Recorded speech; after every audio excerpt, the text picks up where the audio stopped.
This is Paul. Yeah. It is almost 9 o'clock. And I've really been thinking about the changes that the world's been making. Seems like something's really going on, and I just noticed it's 8:15 of 2020. Yeah. No, it's 3:15. No, it's 8:55. Yeah. And it's March 15th. Yes. You know, the more I think about these federal questions, yeah, the richer I'm going to be. Poach. Now, for all of you that were absolutely sure that you had ownership of your individual property, yeah, we have some problems with what's known as obstruction of justice. Now, what happened was, yeah, we had an election. I told you about that. And I didn't get to participate in the presidential primary. I kind of feel like somebody's intentionally obstructing my rights as a voter. And then there's the fraudulent mental health evaluations, the fabricated evidence of the arrest. Yes. And it goes all the way back to mental health evaluation and treatment if required. Now, it's been 8 years, 8 days, 8 years, 8 months, and 13 days since my wife kidnapped my sons. Poach.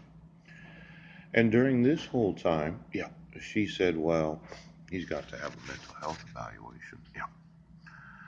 Now, what happened was on July 2nd of 2011, my wife called the police. Yeah.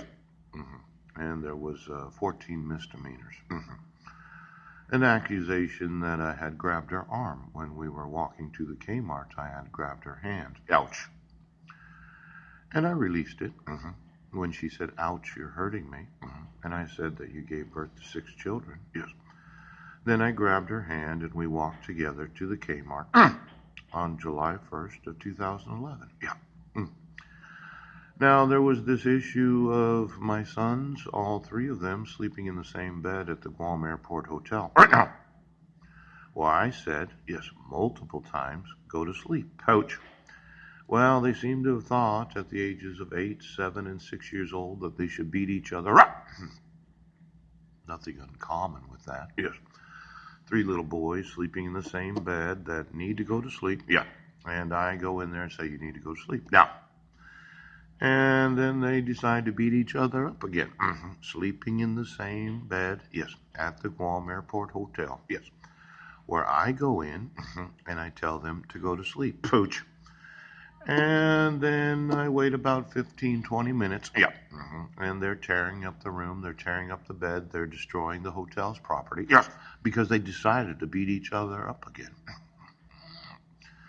Well, finally I get in there and I look at them in their eyes. Yes. And I use 2 fingers on my right hand and I tap them on their cheek and I say, go to bed.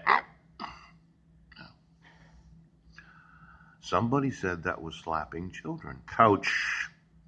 That was me reinforcing the idea, yes, that if you destroy the property of the hotel, yes, I'm going to get charged for anything that you break. All right, now, as a parent, yes, I have to be concerned about the physical damage that children do at the ages of 8, 7, and 6, yes, to the actual hotel room because of what they're doing. Yes, they were roughhousing. Now, I know a lot of parents, when renting a hotel room, realize the importance of not destroying the actual room itself. Yes, I am legally liable, yes, for any damage that you do to this room. Now, 2 fingers, yes, on my right hand, yes, while looking them at their eyes, yes, and telling them to go to sleep.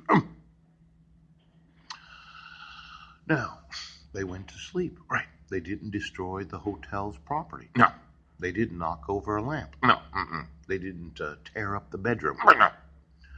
Now, my wife calls the police. 7 a.m. On July 2nd of 2011. Yes, she does. The police, yes, they arrest me. Yeah, She said she's fearful for her life. Yes, she does. I'm mentally ill. She had heard me yelling at my children some days before that. Yes. No exact time, nothing that was actually said. Now, I go to jail. Ouch. 10 days. I'm in a Guamanian jail. Yes. I'm white. This is a culture. Yes. Where the Guamanians yes. are 43% Chamorro. Yes, they are. 37% Filipino. Ouch. As a Caucasian minority in jail for 10 years.